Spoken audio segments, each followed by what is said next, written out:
السلام علیکم ورحمۃ اللہ وبرکاتہ۔ بسم اللہ الرحمن الرحیم۔ میں مولانا سید بشیر احمد قاسمی عادل آباد بڑے سوچنے کے بعد آپ لوگوں سے بات کرنے کی جسارت کر رہا ہوں۔ ہم پلٹن ملک پیٹ میں رہتے ہیں۔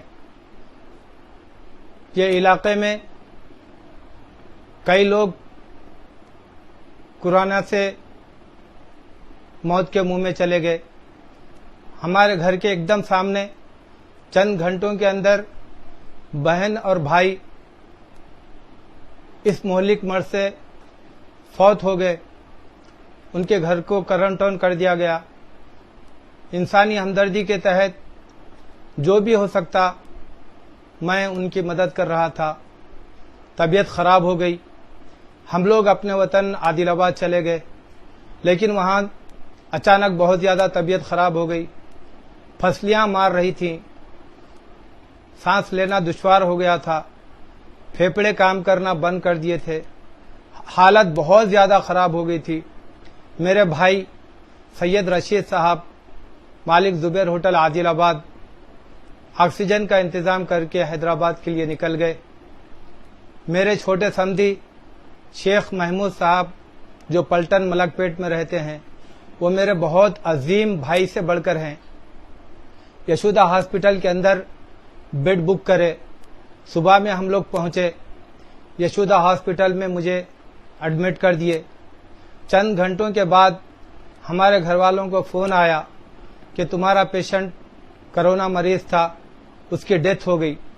اچانک ایسی ناگہانی بات سامنے آتی ہے تو گھر والوں کا کیا ہوگا۔ ہمارے گھر والے، ہمارے بچے روتے دھوتے یشودا ہاسپٹل پہنچے۔ محبین جمع ہو گئے۔ میرے بڑے سمدھی عبید اللہ شریف صاحب عرف عوید بھائی سنتوش نگر حیدرآباد، وہ یشودا ہاسپٹل والوں سے مطالبہ کیے کہ ہمارے پیشنٹ کی ڈیڈ باڈی شو کرو، لیکن وہ یہ کہہ رہے تھے کہ تمہارا پیشنٹ کرونا مریض ہے، نہیں بتلا سکتے۔ لیکن عوید بھائی کا مطالبہ اتنا شدید اور سخت تھا کہ مجبوراً انہیں باڈی شو کرنا پڑا۔ ہمارے گھر والے وہ باڈی کو دیکھے، وہاں پر میں نہیں تھا، کسی اور کی ڈیڈ باڈی تھی۔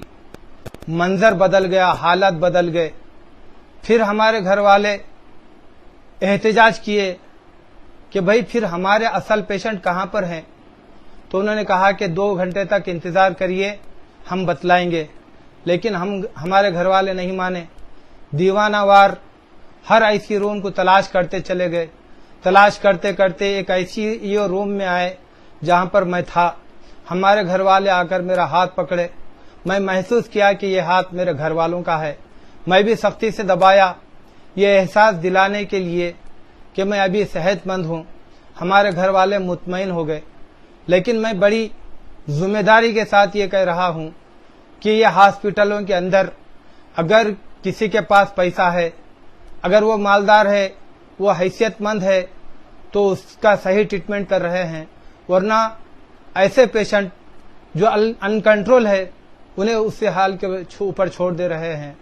اب اندازہ لگائیے کہ میری ڈیتھ ہوئی نہیں، لیکن وہ لوگ غلط باور کرا دیے۔ پھر زیادہ احتجاج کرنے پر کسی اور کی ڈیڈ باڈی بتلا دیے۔ پھر زیادہ مطالبہ کرنے پر 2 گھنٹے تک انتظار کرنے کی بات کرے۔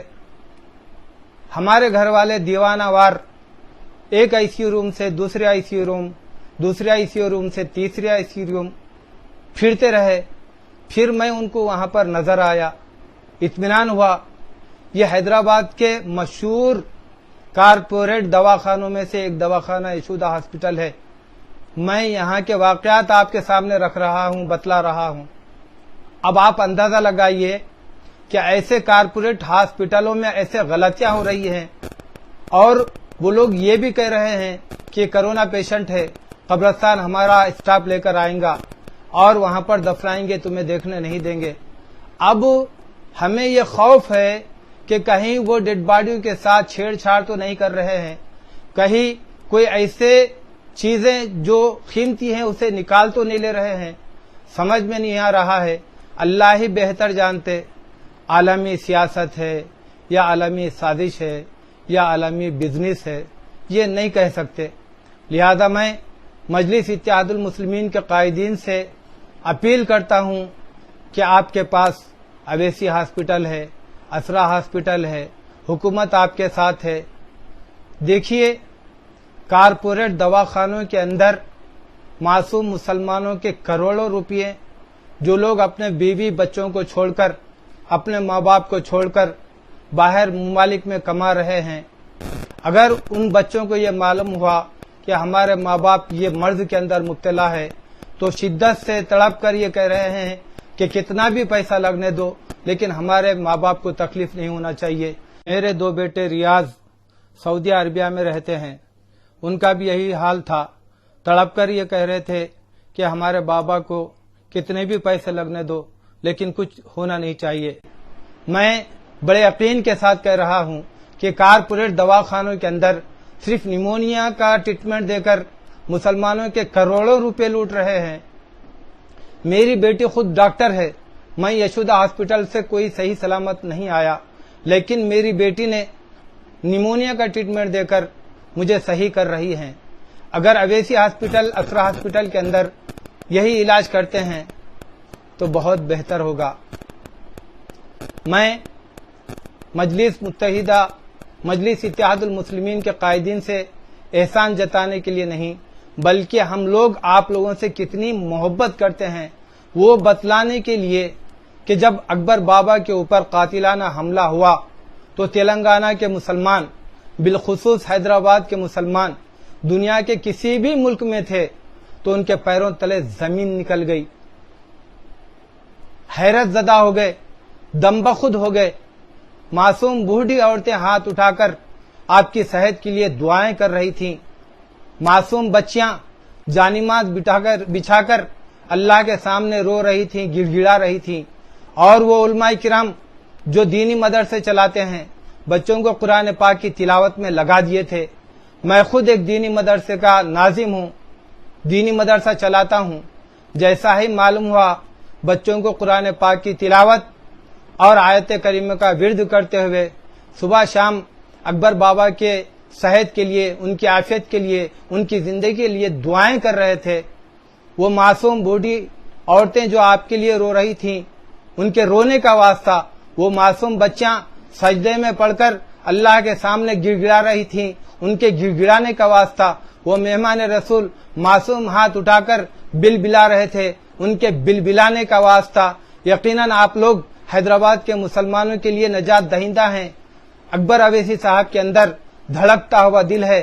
میں نے سنا لاک ڈاؤن کے اندر لاکھوں کروڑوں روپیوں کا راشن غریبوں کے اندر تقسیم کیے ہیں اور علماء کرام، ائمہ حضرات، مؤذنین تک وہ راشن پہنچائے ہیں۔ میں مجلس اتحاد المسلمین کے قائدین بالخصوص بیرسٹر اسد الدین اویسی صاحب، اکبر الدین اویسی صاحب سے درخواست کرتا ہوں کہ علاج اپنے دواخانے میں ایسے مریضوں کو لے کر کے کریں۔ اگر موت واقعی بھی ہو گئی تو کم سے کم ان کی تجہیز و تکفین شرعی اعتبار سے تو بھی ہوگی۔ میں اپنے احساسات، اپنے خیالات آپ قائدین کے سامنے رکھا، اگر غلط محسوس کرے تو عفو و درگزر کا معاملہ فرمائیں۔ میں مسلمان بھائیوں سے حقیقی بات کرنا چاہتا ہوں کہ اللہ ہمارے خالق ہیں، قرآن پاک اللہ کا عظیم کلام ہے اور ہمارے نبی محبوب خدا ہیں۔ دیکھیے یہ مہلک مرض سے بچنے کے لیے قرآن پاک کے اندر کئی آیتیں شفا کے طور پر ہیں۔ پیارے نبی صلی اللہ علیہ وسلم کے زمانے میں ایسے امراض پیدا ہوتے تو پیارے نبی صلی اللہ علیہ وسلم نے کئی دعائیں بتلائی ہیں، لہذا قرآن کی تلاوت کریں اور ان دعاؤں کا اہتمام کریں۔ اور اللہ رب العالمین سے میں درخواست کرتا ہوں کہ اے اللہ تیرے محبوب کی امت دنیا کے اندر ہر حالت میں مصیبت زدہ ہے، اے اللہ جو لوگ کرونا سے متاثر ہیں اللہ انہیں شفا دے، اے اللہ عزت کی زندگی عزت کی موت نصیب فرما، کلمے والی زندگی کلمے والی موت نصیب فرما، اے اللہ تمام مسلمانوں کو پیارے نبی صلی اللہ علیہ وسلم کی شفاعت نصیب فرما، اے اللہ مرنے سے پہلے میرے نبی آخر الزماں تاجدار مدینہ احمد مجتبی محمد مصطفیٰ سرور کونین صلی اللہ علیہ وسلم کا دیدار نصیب فرما، آمین ثم آمین یا رب العالمین۔